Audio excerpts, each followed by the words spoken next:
Bom dia. Introdução à Economia, aula 4. Já estamos gravando. Alguém tem alguma pergunta sobre logística, sobre o curso? Eu vi que... Bom dia. Tá me Bom dia, ouvindo? pode falar. Eu tô com dúvida se na semana que vem a gente vai ter aula. Porque é carnaval, é isso, né? Isso. Vamos ver aqui o... Eu não sei responder, mas se a gente olhar lá no SIGA, a gente vai ver isso. Porque lá já está... Todas as datas estão lá. Eu tinha esquecido que era carnaval, mas vamos olhar. Obrigada, professor.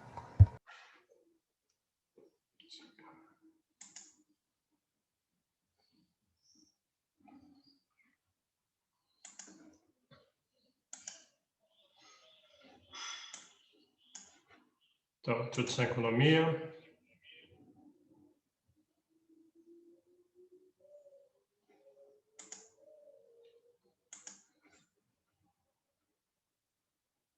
Então tá aqui. Deixa eu tirar esse negócio da frente aqui. Hoje é aula 4, dia 10. Então tá certo. Teoria do comércio internacional. Zoom, o link já estava aqui. Só quero lembrar vocês que os e-mails dos monitores estão aqui na aula 1. E a sua pergunta é semana que vem. Então, dia 10. Olha, o que eu estou vendo aqui, e essas datas não foi eu que escolhi, essas datas foram dadas pelo sistema. 17/2 é quarta-feira, então quarta-feira vai ter aula, segunda-feira não. Estranho isso, né? Para mim faria mais sentido se fosse o contrário. Mas é o que está aqui. Em todo caso, é o que está aqui, por enquanto fica valendo isso. Eu vou olhar, eu vou respeitar os calendários da UNB, né? Não vou dar aula no meio do carnaval. O que está escrito aqui, por enquanto, é isso. Segunda-feira, que seria dia 15, não vai ter aula. E dia quarta-feira... porque carnaval é... Quando que é carnaval? É segunda, terça e quarta, né? Segunda e terça, aliás. Por isso, né? Eu estou ruim com meus feriados nacionais. Então é isso. Então, eu acho que isso explica. Segunda-feira é no meio do carnaval, então não vai ter aula. E aí, quarta-feira, já sim tem aula. Muitas pessoas achariam, não, mas quarta-feira ainda é carnaval, mas aparentemente para a UNB não. Então, em todo caso, como eu estou gravando as aulas, se você estiver ainda pulando carnaval quarta-feira de manhã, daí você assiste quarta-feira à tarde ou quinta-feira. Então, é isso. Mais alguma pergunta? Então, peraí, tem. Como que eu vou fazer para presença? Eu não cobro presença, não vou cobrar presença. Eu não cobrava presença nem quando era teatro, não dá, é impossível cobrar presença com 120 alunos. Eu ia gastar 20 minutos. Eu tenho um colega que faz presença no final do vídeo, da aula online, e no começo e no final. Mas eu ia gastar muito tempo, muito esforço, e não ia ganhar nada com isso, nem eu, nem vocês. Vocês iam conseguir burlar isso de qualquer jeito. Então, o que eu quero mais é que esteja aqui quem está interessado na aula. Então, vamos lá. Qual é o seu incentivo de assistir? Como eu falei, o seu incentivo de assistir a aula. É porque é muito interessante, você vai aprender muita coisa. E outra coisa é que tem as provas, né? Deixa eu admitir as pessoas aqui. E tem as provas e provavelmente só lendo, só estudando assim, não seria o suficiente.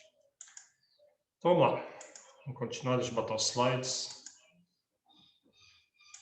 Deixa eu lembrar só o que a gente já fez. A gente está bem no cronograma. O tema hoje é economia internacional.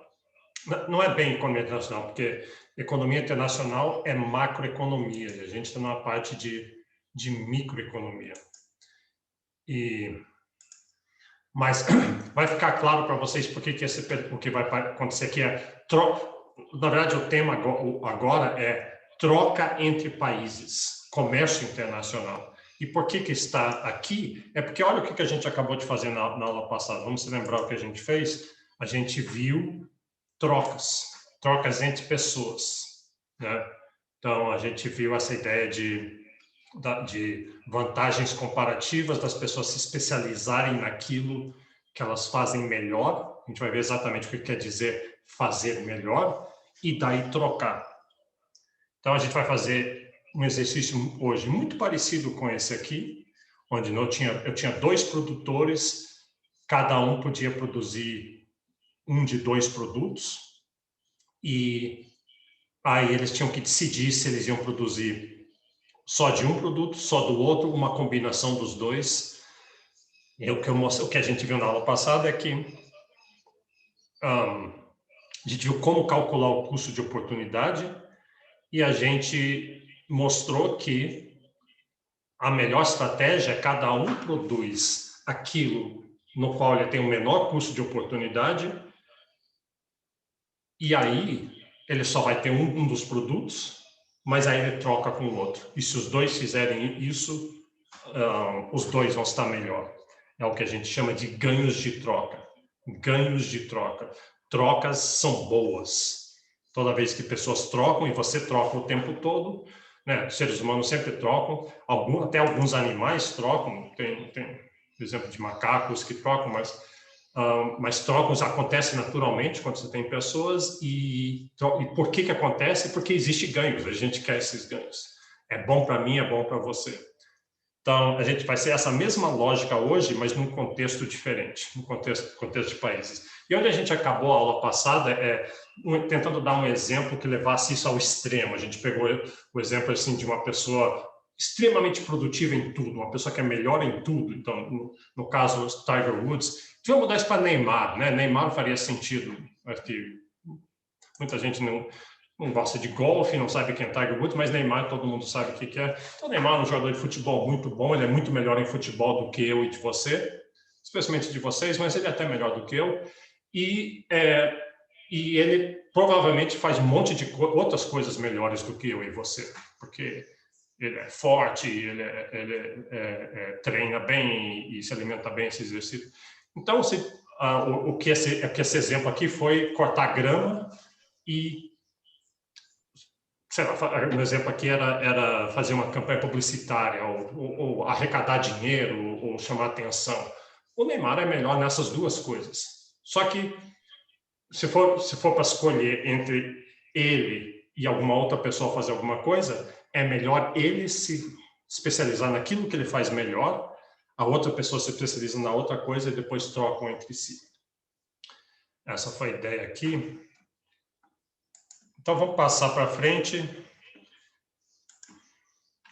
A gente vai ver que esse mesmo princípio vale para troca entre países. O Brasil produz muita coisa, exporta muita coisa, importa muita coisa, outros produtos, outros países exportam e importam, e existe comércio internacional.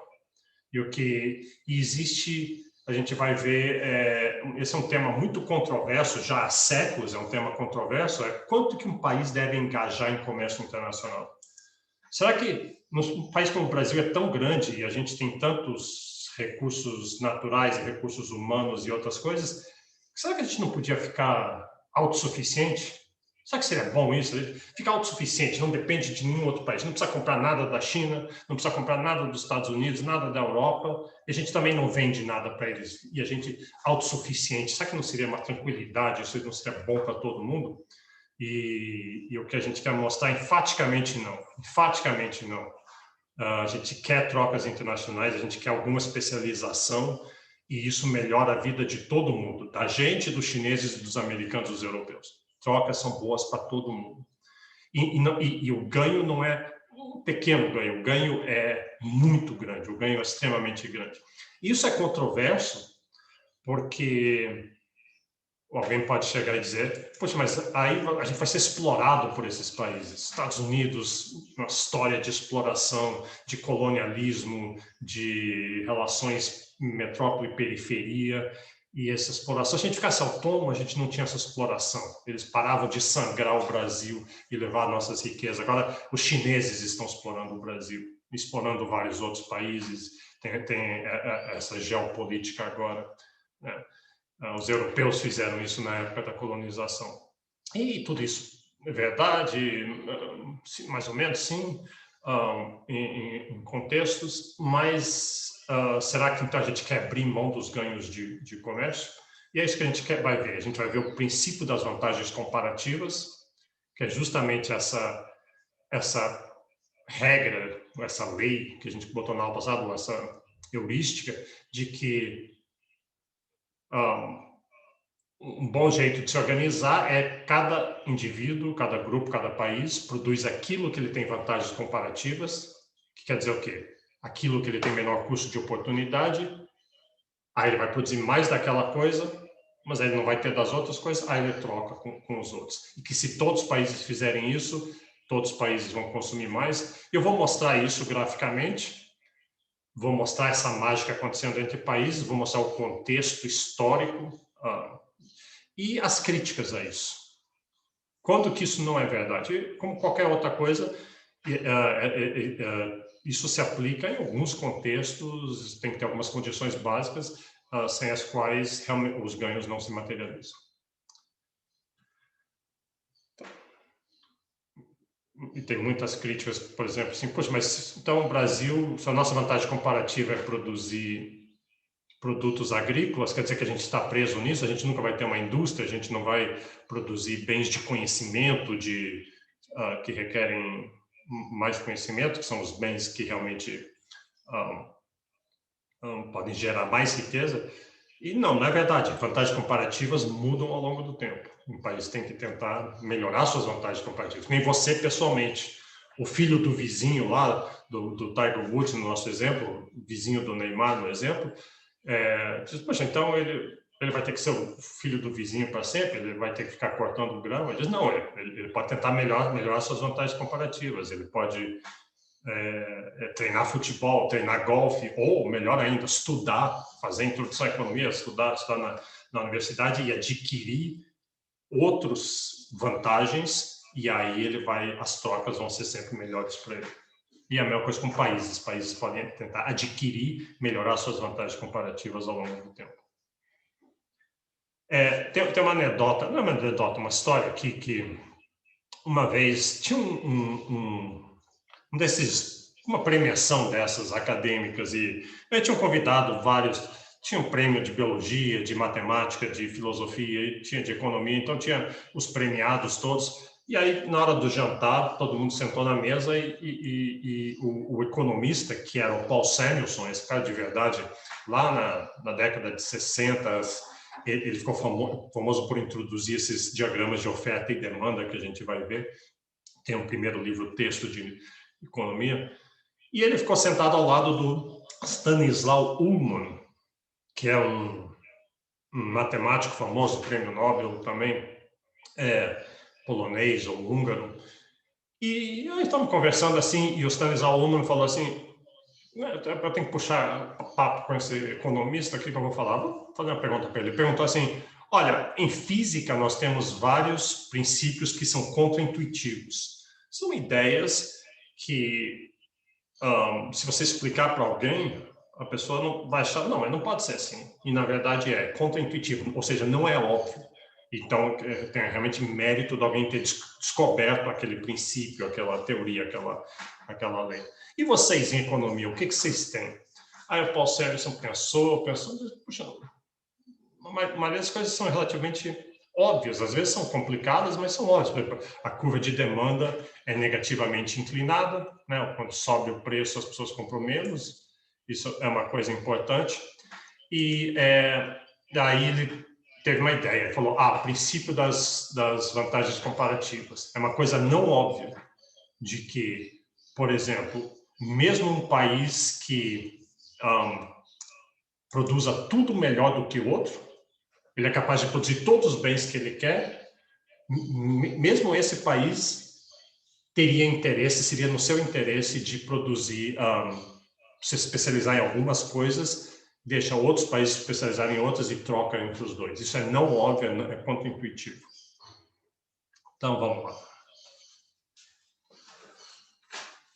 Então, ó, teoria do comércio internacional, deixa eu começar com um pouquinho de história e depois a gente, desses conceitos, depois a gente vai para a parte analítica. Então, primeira coisa, comércio internacional existe há muito tempo e vem crescendo. Como que diz? Existe há muito tempo. Bom, países sempre trocaram. Na Grécia Antiga, talvez antes, sempre teve trocas. E por quê? Porque eu falei, porque é vantajoso para todo mundo.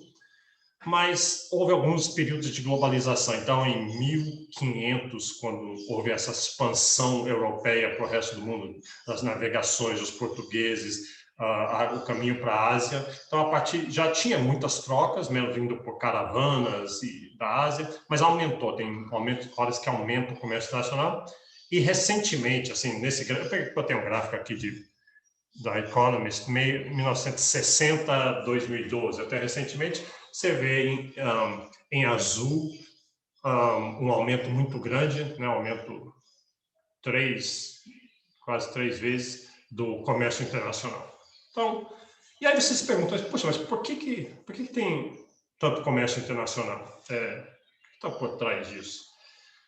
Porque tem muita coisa impedindo, tem muita coisa conspirando contra. Primeiro, tem países que fazem barreiras ao comércio, põem tarifas, fazem protecionismo, criam legislação dificultando a entrada de bens de outros países, às vezes para proteger suas indústrias nacionais, às vezes são os próprios empresários nacionais que capturam o governo para conseguir isso.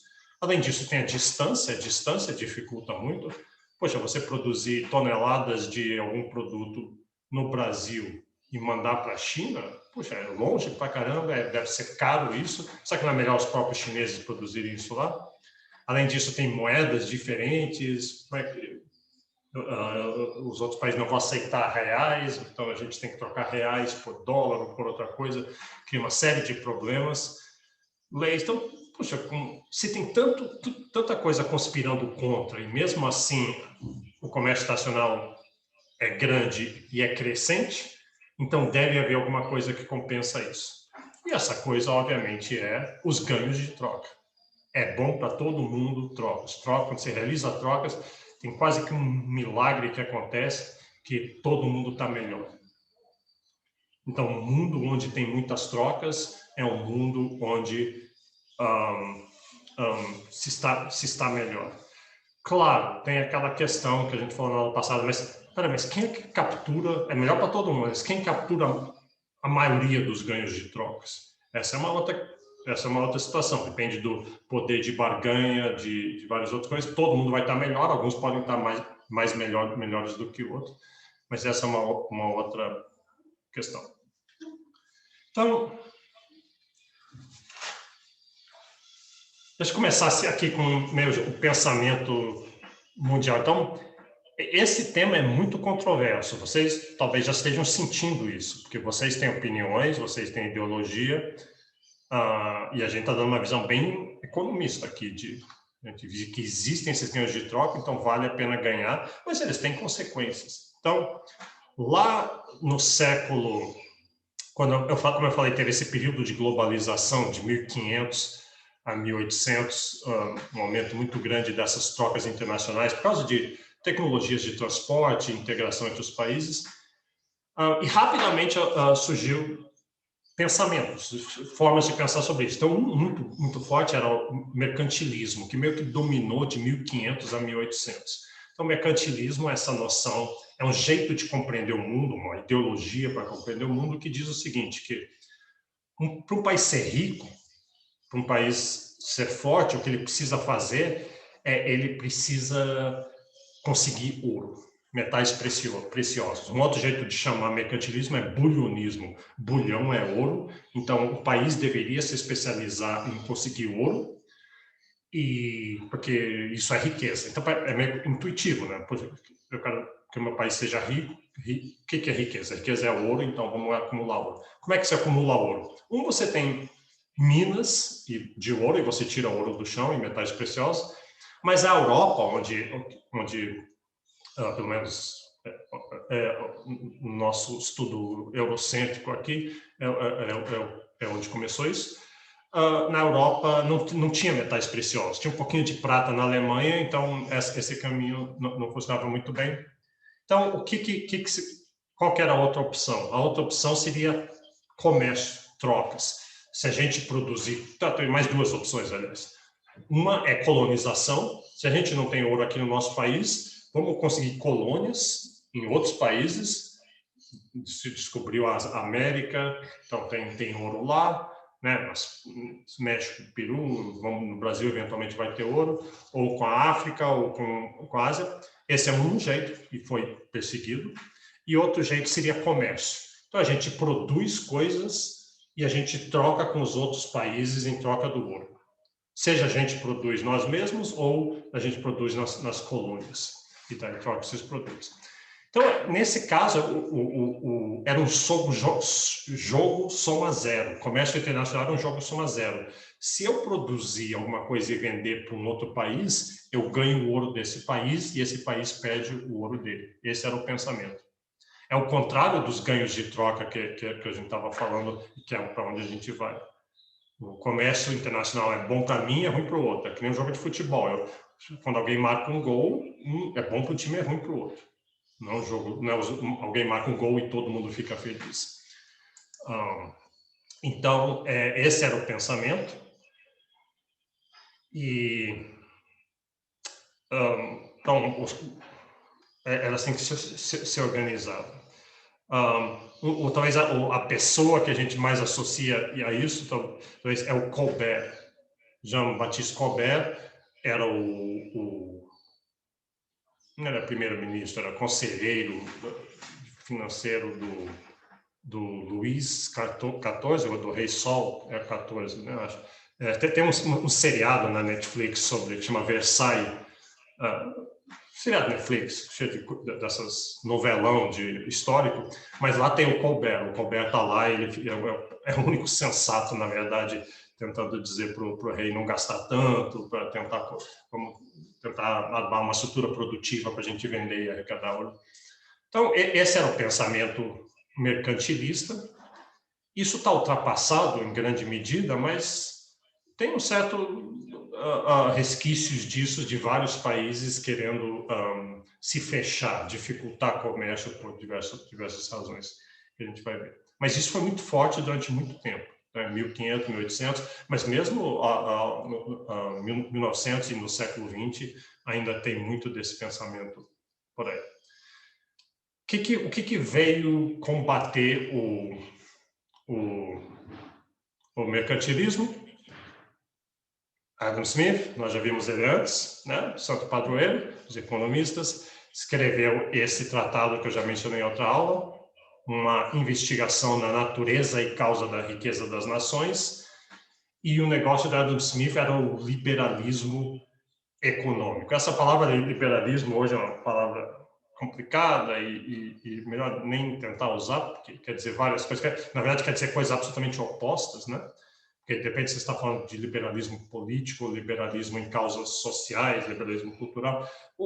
A questão aqui, o liberalismo nesse sentido aqui era o de não ter interferência do governo, ou ter menos interferência do governo nas trocas. Então, em vez do Estado tentar fomentar um país a vender, deixa os produtores do país venderem para os outros países e deixa os consumidores do país comprar de outros países. Deixa essas trocas acontecerem.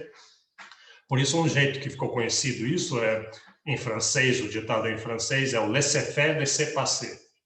Deixa rolar, deixa o comércio rolar, porque ele vai ser bom para todo mundo. E no livro do Adam Smith, ele mostra justamente isso, o caminho para a riqueza. Ao título do livro, Riqueza das Nações. Como é que você chega, qual que é a causa da riqueza das nações? A base é especialização e trocas. Especialização e trocas. Lá ele conta a famosa história da fábrica de alfinetes. Ele está lá no meio da Revolução Industrial acontecendo, na Escócia, na Inglaterra, mas ele foi para a França também, do iluminismo escocês. E ele, quando a história da fábrica de agulhas, é quase que uma parábola, uma história, mas ele diz assim, como é que é? Vejam a produção de agulhas no sistema anterior à Revolução Industrial. Então, era o que? Artesãos. Artesãos que faziam, tinha um artesão com seus ajudantes, e o artesão fazia, eu vou fazer agulhas tem 10 passos para fazer agulhas. Então, você tem que conseguir o metal, você tem que fundir o metal, tem que purificar o metal, tem que fazer o arame, tem que esticar o arame, tem que cortar o arame, tem que fiar uma ponta, tem que fazer o cabeçote da agulha, depois você tem que botar nas caixas e pronto, as 10 tarefas. E um artesão, então, trabalhando durante um dia inteiro, ele consegue fazer 10 caixas de 100 agulhas. Ele tem que fazer todas as tarefas, tem que passar de uma tarefa para outra, então tem que saber todas elas. O que é a Revolução Industrial? A Revolução Industrial não é o uso de máquinas. Muita gente acha, a Revolução Industrial, quando começou, antes as pessoas faziam tudo com martelos e depois começaram a usar grandes máquinas complicadas. Sim, teve mudança tecnológica na Revolução Industrial, mas essa não é a essência do negócio. A essência é especialização e depois trocas. Então, o que é especialização? Em vez de ter um artesão fazer as 10 etapas, você tem 10 artesãos diferentes em lugares diferentes, né?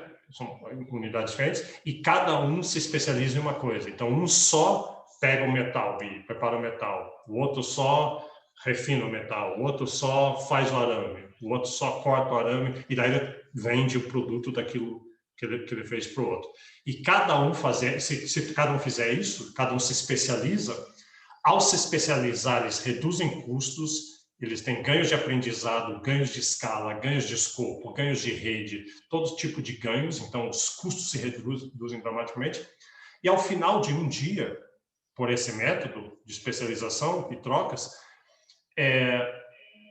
no método anterior, um artesão produziria uma caixa de 100, então você dizia, então nesse outro método deve ser igual, deve ser, como são 10, deve ter 10 caixas de 100, é a mesma coisa, né? Só multiplicou por 10.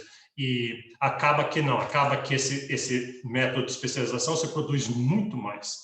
Você não produz assim, então deve ser 200, é o dobro, né? Por causa dessas especializações, desses ganhos todos, é o dobro. Não é o dobro, não é o triplo, não é o quadruplo, é 10 vezes mais. Você consegue produzir 10 vezes mais. Com especialização e troca, você ganha 10 vezes mais.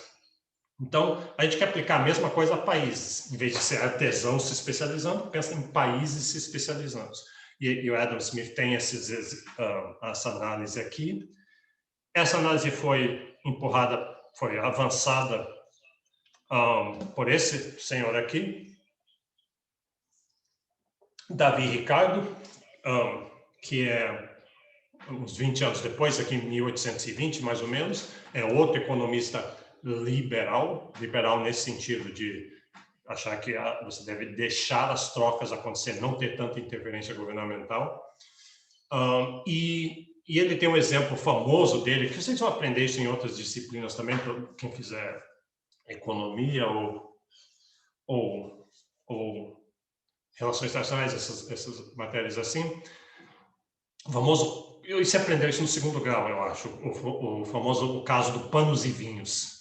Então, Portugal se especializa em vinhos, porque tem vantagens comparativas em vinho, e a Inglaterra se especializa em panos, em tecidos, e daí eles trocam entre si, e ele mostra que os dois podem estar melhor fazendo isso do que cada um produzindo só para si.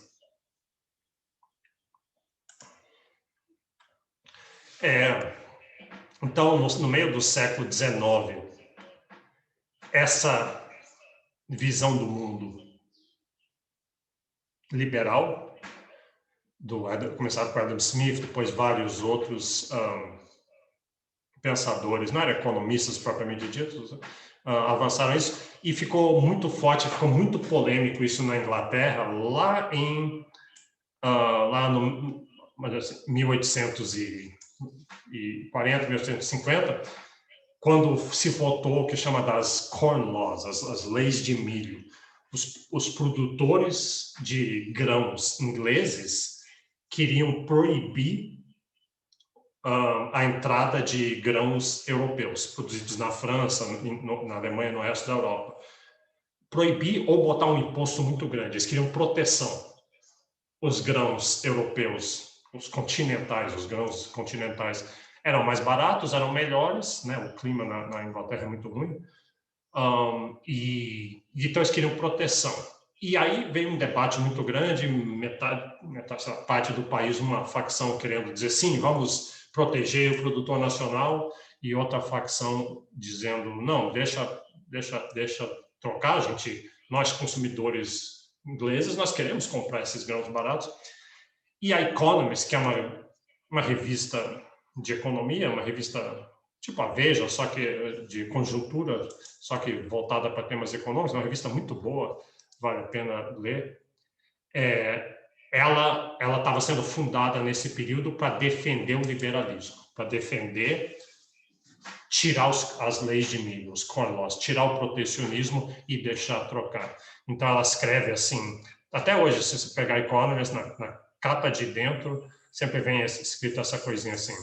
Ela foi publicada em setembro de 1843 para tomar parte num embate intelectual severo entre a inteligência para eles é o liberalismo, que quer avançar, quer ir para frente, e é contra uma ignorância tímida e sem valor que tenta obstruir o nosso progresso. O que é essa ignorância tímida e sem valor? É o protecionismo.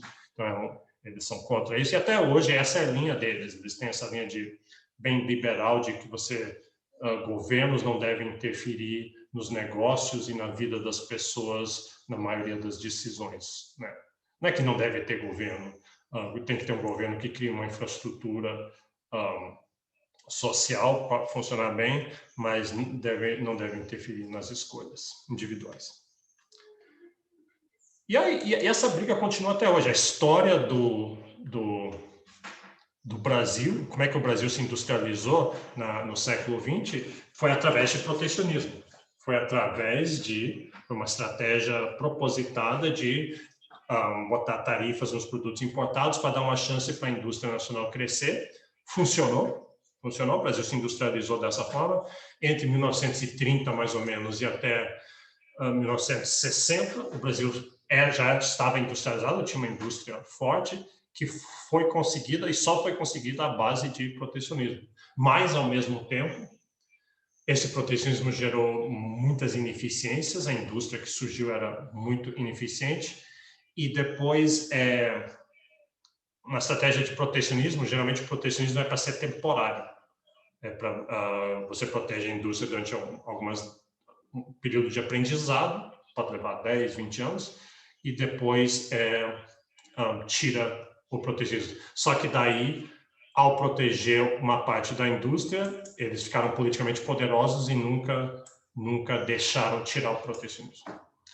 Estou vendo que tem uma pergunta aqui. Se não é vantajoso, por que a maioria dos países adotam protecionismo? E as altas taxas de importação que a gente tem hoje no Brasil pode ser considerada uma política protecionista.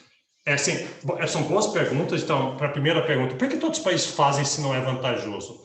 Bom, em algumas circunstâncias é vantajoso, como o Brasil conseguiu se industrializar via isso. Só que depois deixou de ser. Hoje não é mais vantajoso. Mas a resposta à sua pergunta é porque é uma política capturada por um grupo dentro do país. Quem? Os industriais brasileiros, os empresários brasileiros, né? Eles conseguem esse protecionismo, então o lucro deles fica muito mais fácil, fica muito maior, e quem paga isso é o consumidor. É o consumidor, você, que nós gostaríamos de comprar produtos importados mais baratos, mas o protecionismo torna mais caro. E o interessante disso é que esse grupo que captura, ele consegue convencer o resto da população que aquilo é no interesse deles. Porque protecionismo, facilmente você pode colocar ele em termos nacionalistas, Brasil contra Estados Unidos, Brasil contra a China. E aí, rapidamente, todo mundo, então, protecionismo é bom, porque daí a gente tá ferrando a China. Né? E, na verdade, ele tem dentro do país tem ganhadores e tem perdedores. Não é Brasil ganha, China perde. Muita gente ganha no Brasil, muita gente perde no Brasil, muita gente ganha na China, muita gente perde na China. E a outra pergunta, sim, as altas taxas de importação que tem no Brasil são um resquício do protecionismo. É muito difícil importar carros no Brasil, tem muito pouco carro importado. A gente tem uma indústria nacional, são firmas estrangeiras, mas elas são firmas nacionais, elas produzem no Brasil. E tem carros importados, tem países que querem vender para você carros, e isso deve tocar vocês muito, porque vocês estão na idade de terem seus primeiros carros, né?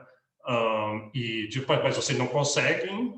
Eu queria ter mais carro, queria ter um carro diferente, mas nós não conseguimos porque e tem alguém querendo vender para a gente mais barato do que os carros que estão aqui, mas a gente não pode porque tem essas tarifas de importação. E como é que elas são justificadas? Diz, poxa, mas a gente não pode abaixar isso, deixar essa importação de carros que vai levar as indústrias à falência, vai ter desemprego e vai... Então, tem toda essa discussão aí.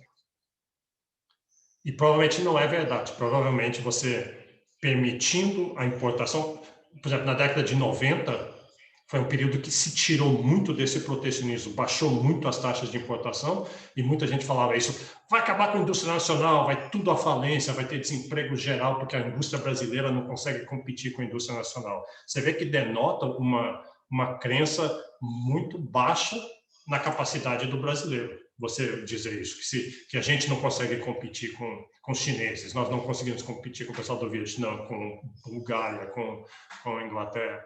E o que aconteceu em 1990 não foi verdade. O que aconteceu é que a indústria nacional, na verdade, ela se tornou competitiva. Quando ela não tinha mais a proteção e ela precisou ser competitiva, ela se tornou competitiva, com poucas exceções de uma ou outra indústria que realmente não tinham vantagens comparativas e que deixaram de produzir. Bom, então chega dessa parte da história disso, vamos ver a parte analítica. Deixa eu acertar uma coisa aqui. Ok. Então, vai ser muito parecido com o que a gente fez antes. E eu estou usando um exemplo que está no livro do Mankiw. Ele está chamando de pecuarista e agricultor. Também isso, a gente seria melhor, já que está no contexto comércio nacional, chamar assim de Brasil e China, ou Estados Unidos e Inglaterra, ou o exemplo do panos e vinhos, de Portugal e Inglaterra. Então, pensa assim, talvez Brasil seja agricultor, pecuarista é China. Né? Então, os exemplos em si não interessam, o contexto é mais importante. Então, são dois países, agricultor e pecuarista. O agricultor produz batatas, é um agricultor, e o pecuarista produz carne. Tá? Aqui estão os dados do problema. Veja que é muito parecido. Fica esse negócio na minha frente. Pronto. É muito parecido com o que a gente tinha no outro. Aquelas curvas de possibilidades de produção. Okay? Então, qual é a possibilidade de produção do agricultor? Dado que ele tem de insumos, fator, capital, trabalho, se ele resolver produzir só batatas, ele produz 32 batatas, 32 toneladas de batatas, 32 unidades de batata. Ou ele pode resolver produzir só carne, aí ele produz 8. Ou ele produz carnes e batatas. Ele põe parte dos fatores dele para produzir batatas e parte carne. A gente está presumindo que não tem sinergias, então é uma combinação linear, é uma linha. Então, por exemplo, ele pode optar de fazer 4 de carne, 16 de batata, e a gente espera, a eficiência requer que ele esteja na linha. Não vale a pena ele produzir algum ponto aqui dentro do triângulo. Não seria eficiente, porque ele consegue produzir mais dos dois. Se ele consegue produzir mais dos dois, vamos produzir mais dos dois. E ele não consegue produzir qualquer ponto aqui além da linha, à direita e acima da linha. com a tecnologia, com os fatores que ele tem, ele não consegue. E o pecuarista? O pecuarista, os dados estão aqui. Ele pode produzir 24 de carne, 48 de batatas, alguma combinação. E olha aqui, esse exemplo foi feito daquele mesmo jeito. O pecuarista, ele é melhor, ele consegue produzir mais batatas do que o agricultor. Mesmo sendo um pecuarista, ele produz mais batatas. E ele consegue produzir mais carne. 24 é maior do que 8.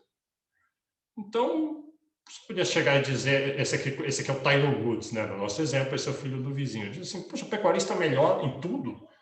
Então, ele não precisa do agricultor. Não tem espaço de trocas aqui. O pecuarista pode ficar sozinho e azar do agricultor, né? Porque fazer essas trocas são complicadas, tem cheio de problemas.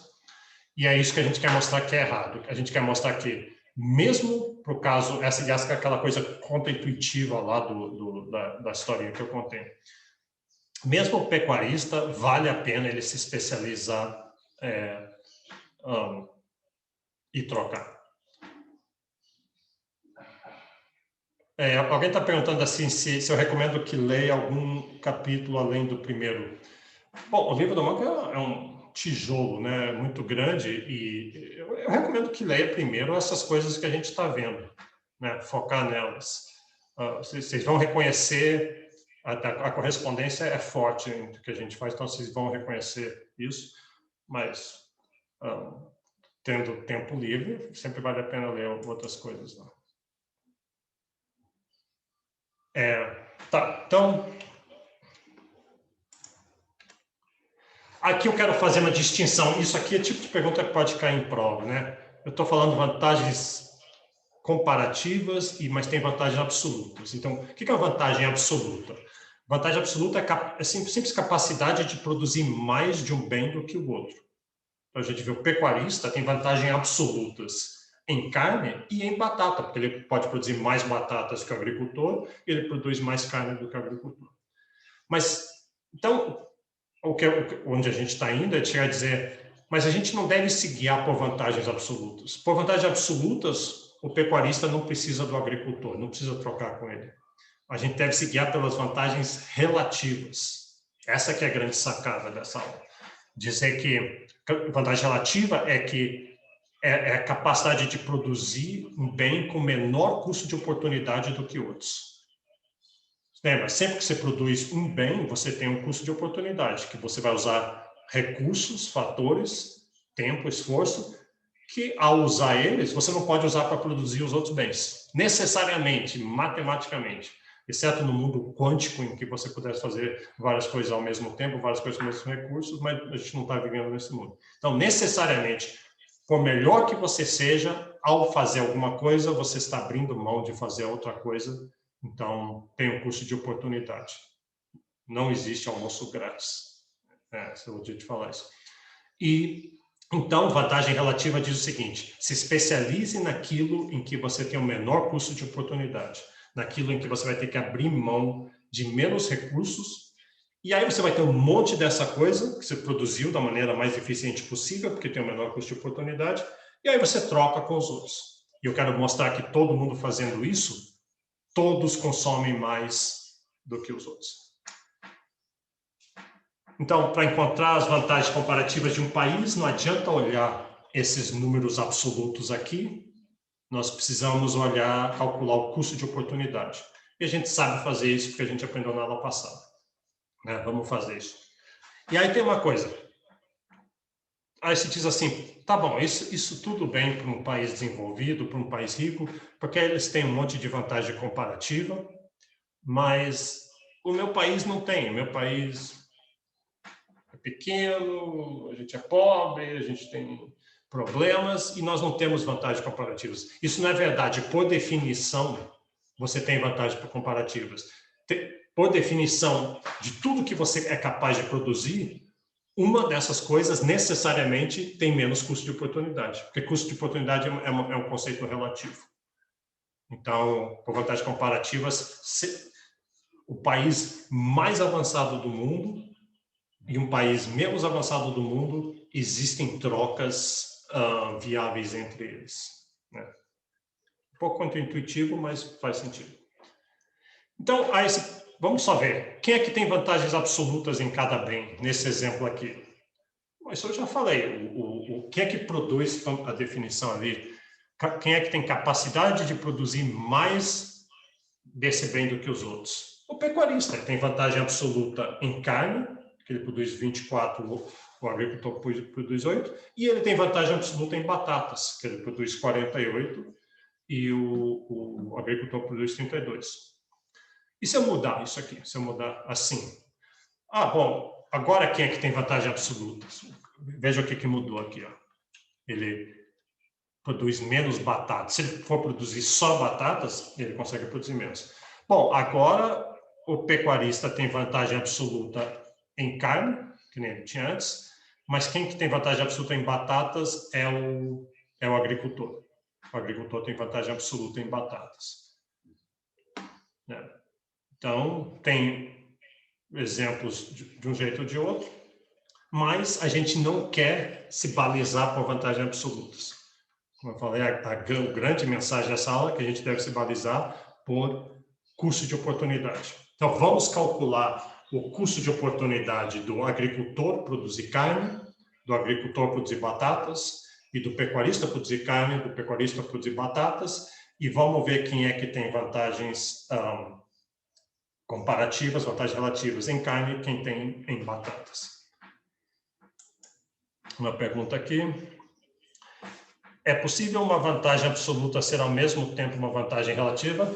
Sim, é possível e é possível. A gente vai ver um exemplo aqui. Aquele país é capaz de produzir mais do bem e, além disso, ele produz o bem ao menor custo de oportunidade. Acho que vai ter isso aqui, vai ter o exemplo aqui. Então, vamos começar aqui com o agricultor e calcular o custo de oportunidade de produzir carne. Então, para fazer isso, o jeito que eu gosto de fazer, a gente viu na aula passada, mas o que eu faço aqui no gráfico, eu penso assim. Então, é o custo de oportunidade de produzir carne. Vamos botar ele produzindo só batatas primeiro. Ele está produzindo 32 de batatas. E vamos ver se ele quiser produzir... Ele está produzindo só batatas. E se ele quiser um pouco de carne também? Se ele quiser produzir só carne em vez... Ele vai ter um custo. Ele vai ter que produzir menos batatas. O único jeito de produzir carne é produzindo menos batata. Esse menos batata é o custo de oportunidade dele, de produzir a carne. Então, eu podia pegar qualquer ponto na curva, mas eu vou pegar daqui e faço... Então, ele vai perder 32 batatas, então vai de 32 para 0, e vai ganhar 8 pedaços de carne, 8 toneladas de carne. Então, o custo dele é 32 toneladas de carne para cada tonelada... Desculpa, 32 toneladas de batata, esse é o custo dele para cada tonelada de carne. Então, 32 sobre 8... Faça a divisão para ficar, né, unitário. Então, 4 batatas. 4 batatas é o custo dele produzir 1 tonelada de carne. Cada tonelada de carne, ele vai ter que abrir mão de 4 toneladas de batata. E o custo de oportunidade de produzir batatas? É simplesmente o inverso. É só vira o 32. Põe ele produzindo só carne. Aí ele quer produzir batatas, então ele vai perder 8 toneladas de carne para ganhar 32 toneladas de batata. 8 sobre 32 é 1/4.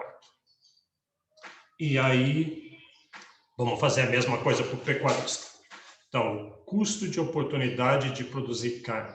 Põe ele produzindo só batatas, e agora ele vai produzir carne em vez, então ele vai perder 48 toneladas, esse é o custo, para ganhar 24 de carne. Então, ele perde 48 toneladas de batata para cada 24 toneladas de carne que ele ganha.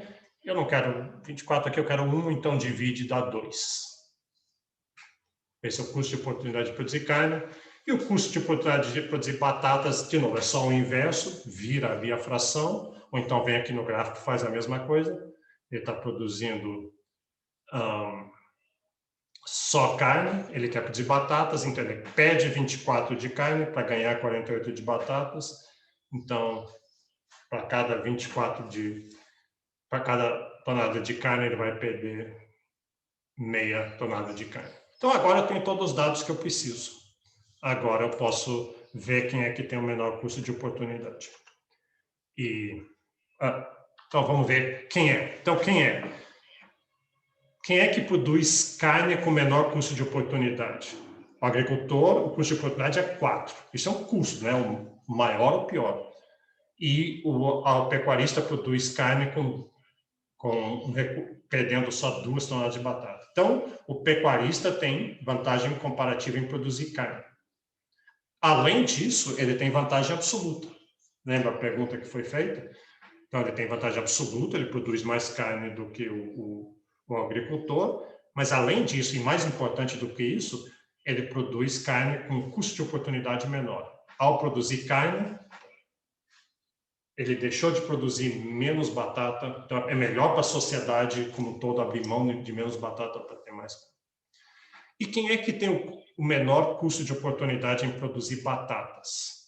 O custo de oportunidade do agricultor é 1/4 de tonelada de carne e o custo de oportunidade do pecuarista produzir batatas é meia tonelada de carne. 1/4 é menor do que meio. Então, o pecuarista, embora ele tenha vantagem, não tenha vantagem absoluta, ele produz menos batatas do que o pecuarista, a capacidade de produzir batatas é menor, ele produz batatas com um custo de oportunidade menor. Então, baseado nisso, a recomendação da teoria das vantagens comparativas para esses dois países seria o agricultor se especializar em batatas e o pecuarista se especializar em carne. E aí, o que a gente teria? Quanto que a sociedade, quanta carne e batata ia ser produzida por essa sociedade? Nós íamos ter 24 toneladas de carne e 32 toneladas de batata. Mas aí você diz, bom, então ótimo, a gente foi eficiente na produção, né, o menor custo de oportunidade, a gente teve que abrir mão de recursos para produzir isso, mas pois, deve ser muito chato você só ter batata. O agricultor só tem batata e o outro só tem carne. Eu aposto que cada um gostaria de ter um pouquinho de carne, um pouquinho de batata, né? Fica mais gostoso comer os dois, uma mordida de cada um. Mas, claro, então, aqui é a especialização. Daí tem o próximo passo, que é trocas. Então, veja só isso aqui.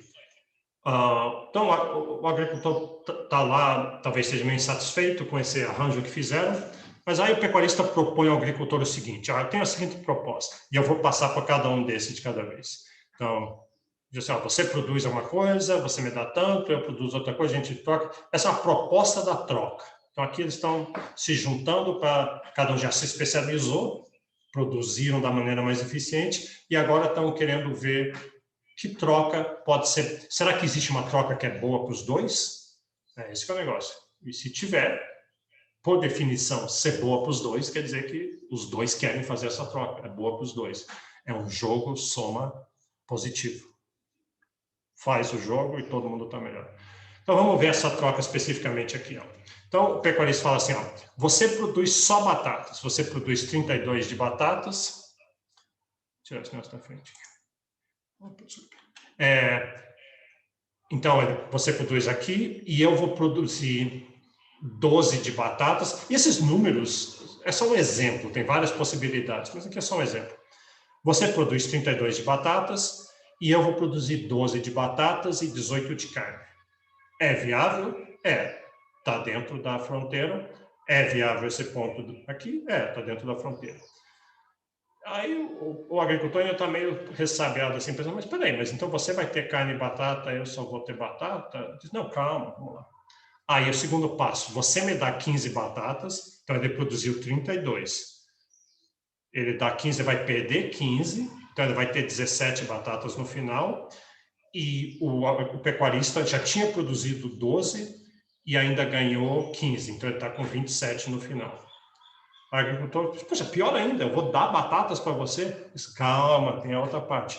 Eu que produzi, quanto que ele produziu? Eu produzi 18 de carne, eu vou te dar 5 de carne. Então, eu vou passar de 18 para 13, então eu estou com 13 de carne e 27 de batatas, e você produziu 17, produziu 32, me deu 15, está com 17 de batatas, e eu te dei 5 de carne.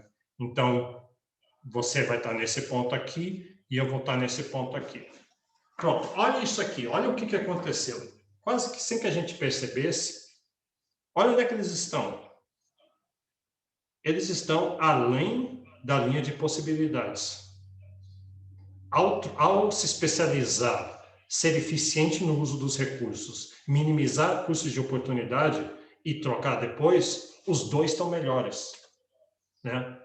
O melhor que eles poderiam fazer mais perto ali, sem as trocas, sendo autônomos, dizer, eu não vou trocar, eu vou me isolar do resto do mundo, não quero me envolver com esses outros países, eles vão me explorar, não sei o quê. Olha onde é que estaria. Você teria menos dos dois bens. Ao trocar, o que aconteceu, e deixa eu colocar dessa forma aqui, mágica, é a multiplicação dos pães que aconteceu, porque aparentemente, né? E não é mágica, ou é mágica, mas tem um nome, teoria das vantagens comparativas.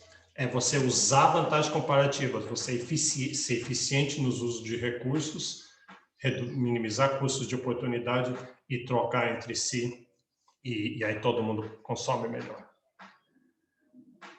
Tem uma pergunta aqui. Em gráficos lineares, como do exemplo, o ideal é ambos os comerciantes se especializarem ao máximo, uma vez cientes dos custos de oportunidades e vantagens comparativas. Senão, como encontro o ponto ótimo? Deixa eu entender aqui.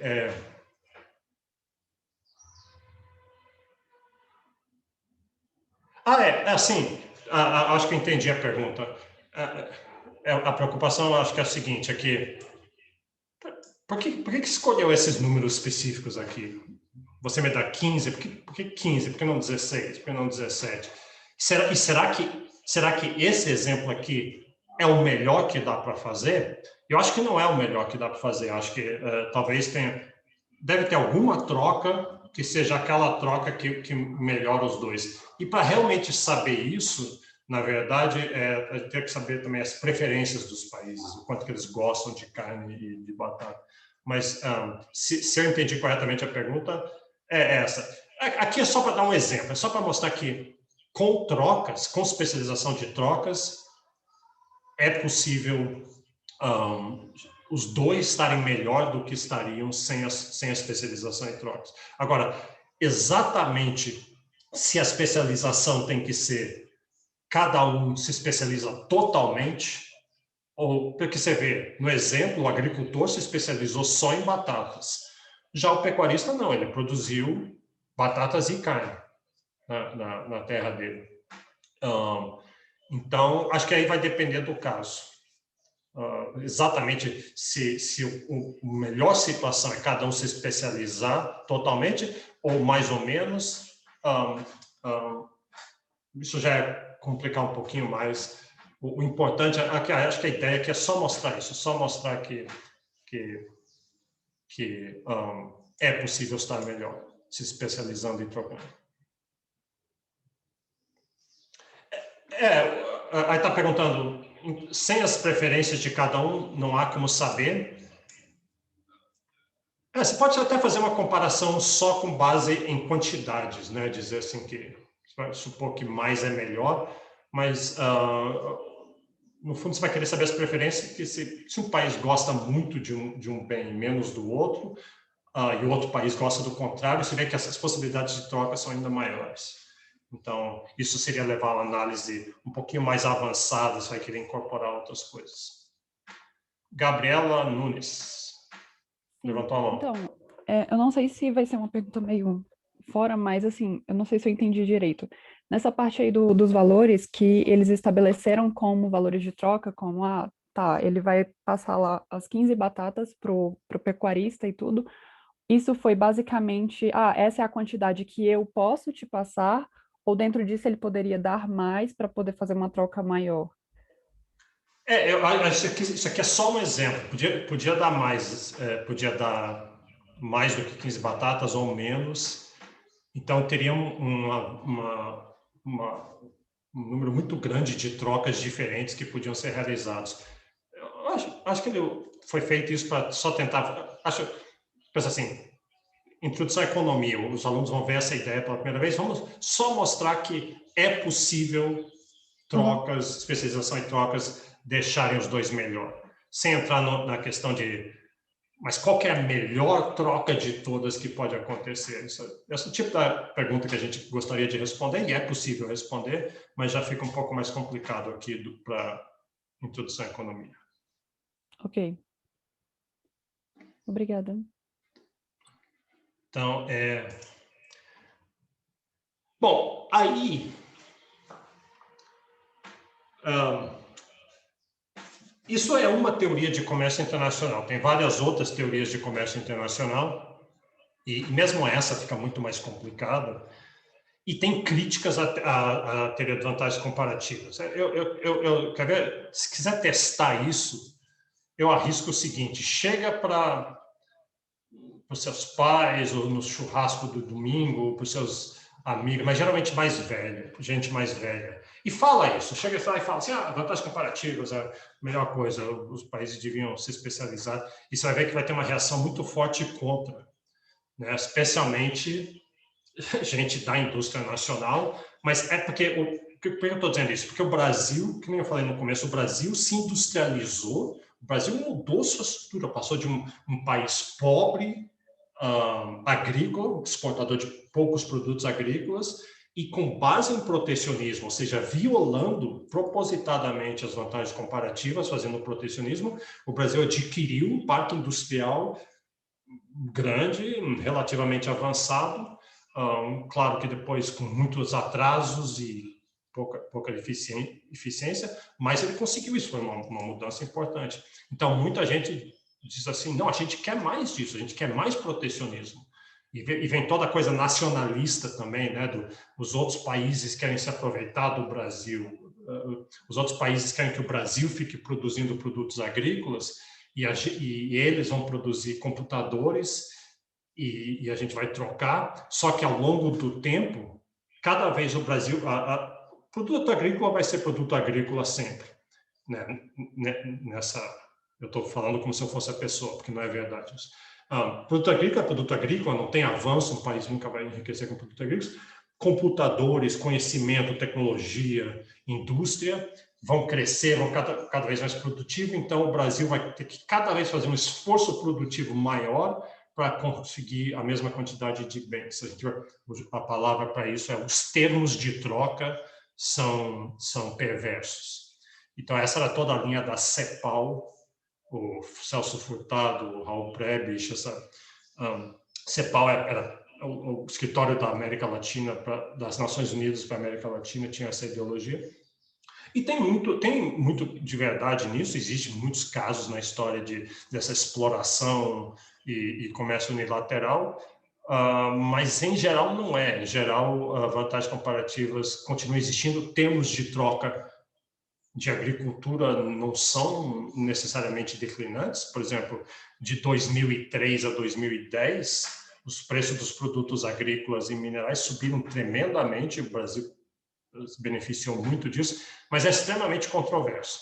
Quem for fazer relações internacionais, vocês vão estudar isso à exaustão. E eu arrisco de dizer, vai depender muito de quem for seu professor, se ele vai ter uma visão favorável à especialização em vantagens comparativas ou se ele vai ser do tipo que vai, do pensamento que tem que ter mais protecionismo. Alguém tinha levantado a mão, pode falar.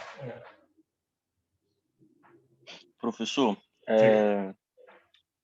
quanto àquela questão anterior, se os países se especializarem, eles vão ter o menor custo de produção, consequentemente a troca vai ser mais efetiva, né? Porque, enfim, tá.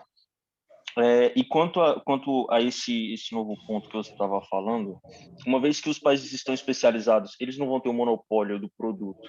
Consequentemente, por ser uma necessidade mundial, não tem como eles imporem o preço. Assim, não vão ter, o controle não vai ser absoluto, mas partindo de uma perspectiva onde todos os países são especializados em determinado bem ou serviço, você consegue ditar o preço, não? Bom, é que a gente vai depois estudar monopólios. Isso vai ser verdade se não tiver barreiras à entrada, né? Porque o monopólio não pode persistir ao longo do tempo se um país fizer isso que você está falando. Então, ele é o mais eficiente em produzir alguma coisa e nunca, para começar, nunca é um país só, tem vários países, e aí ele começa a subir o preço, aí outros países vão começar a produzir aquela coisa. Então, um monopólio, você só consegue ditar preço quando você tem um monopólio e existe barreiras de entrada, tem alguma coisa impedindo os outros de produzirem. Então, por exemplo, petróleo, eles tentam fazer isso, né? Eles fazem um cartel dos produtores de petróleo, o PEP, e daí eles tentam subir o preço do petróleo, mas assim, você vê que eles historicamente têm muito pouco sucesso em fazer isso. Assim que eles começam a subir o preço do petróleo, daí outros países que não são do PEP aumentam sua produção de petróleo, o Brasil produz álcool, os Estados Unidos começa a ter carros menores e mais econômicos, então tem várias forças. Monopólio não é simplesmente, é muito difícil um monopólio, você realmente possa ditar preços assim.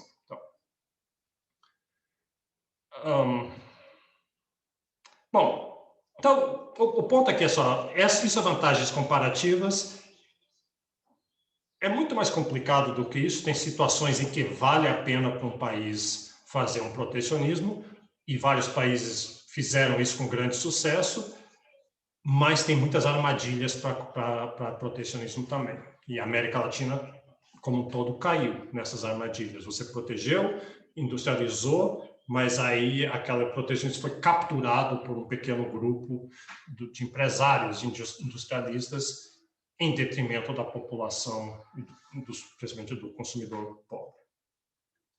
Bom, existem várias outras teorias. Isso aqui, eu só estou botando esse slide para mostrar, isso aqui não cai em prova, provavelmente não cai em prova, porque isso é bem mais complicado, mas é só para dizer que existem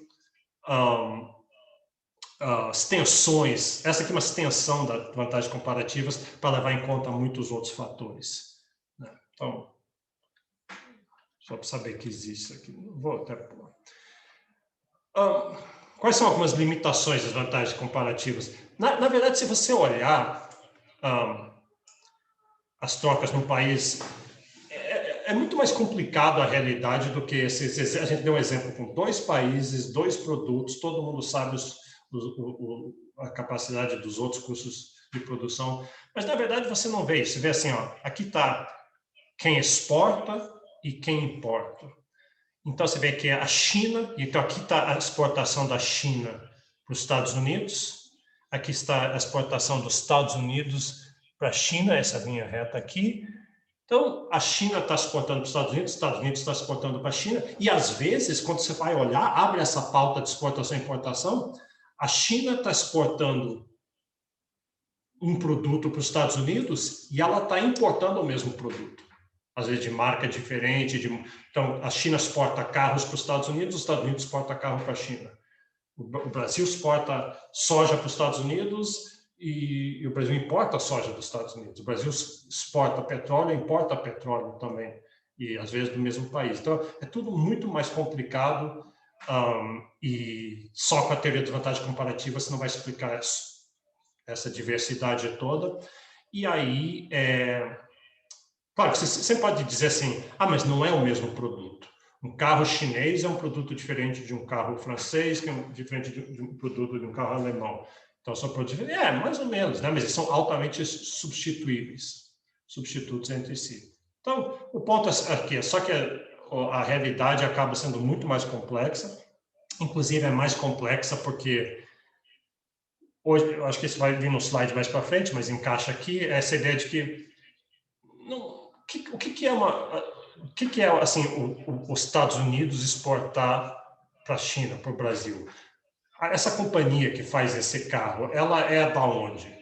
Ela é americana, Chrysler é americana, Volkswagen é alemão, mas é uma fábrica da Volkswagen nos Estados Unidos. É americana ou alemã? E ainda mais essa fábrica, ela compra peças quase montadas no México e produzidas no Vietnã, em pneus.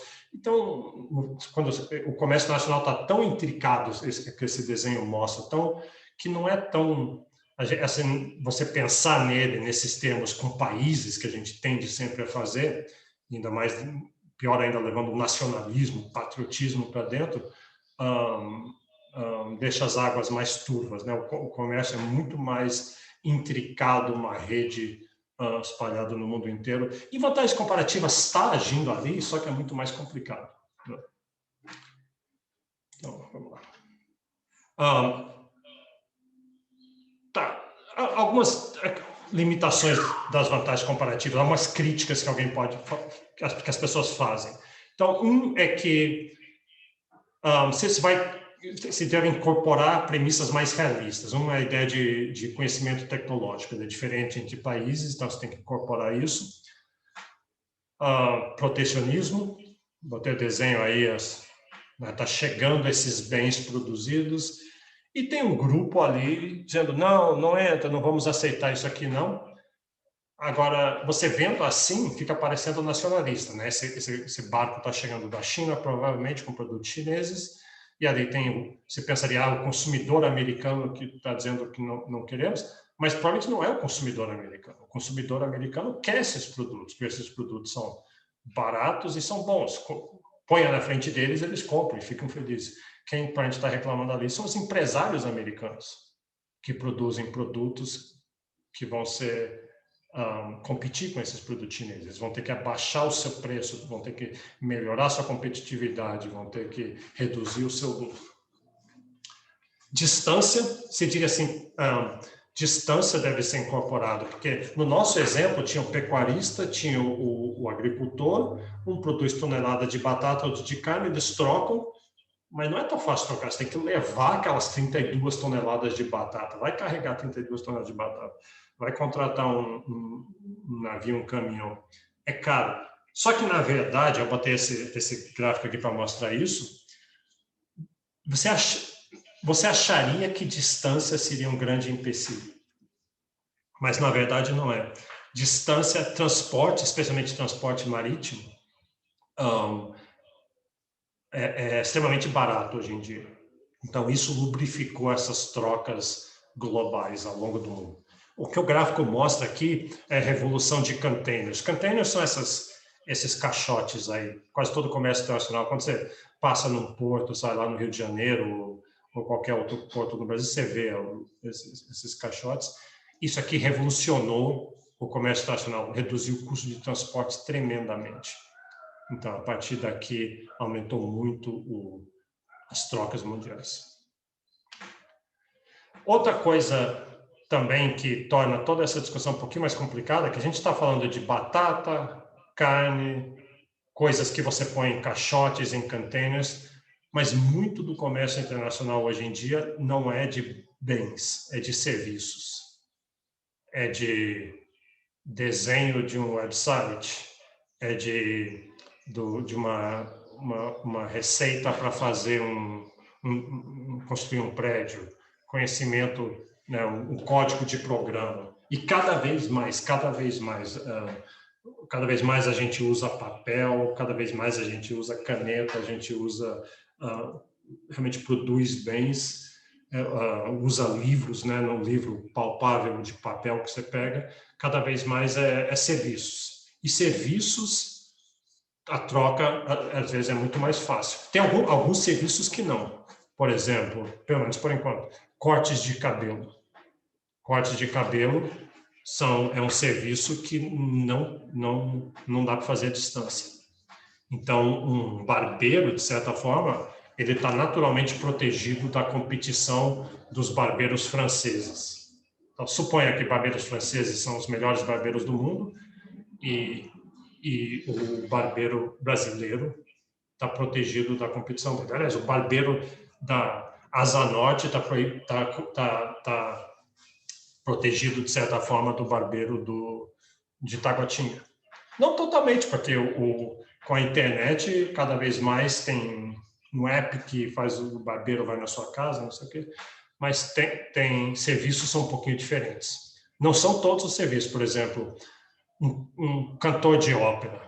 durante uma época, se você quisesse estar lá na Itália, onde tem os maiores cantores de ópera, se você quer ouvir um cantor de ópera, você tinha que ter um cantor de ópera da sua vila. Então, tinha lá o cantor de ópera e quando ele ia cantar na praça, você ia lá assistir, era o único jeito. Depois, com gravações, acabou com isso. Então, essa profissão, o cantor de ópera local da vila, só sobrou os melhores. Então, você tinha a maioria deles. Por que eu vou ouvir o meu cantor local aqui na praça, que desafina e não alcança as notas, se eu posso ouvir na televisão, no rádio, no disco, eu posso ouvir um dos melhores cantores de ópera, o Pavarotti, sei lá quem é que é cantor de ópera. Então, tudo isso torna mais realista e mais complexa a situação.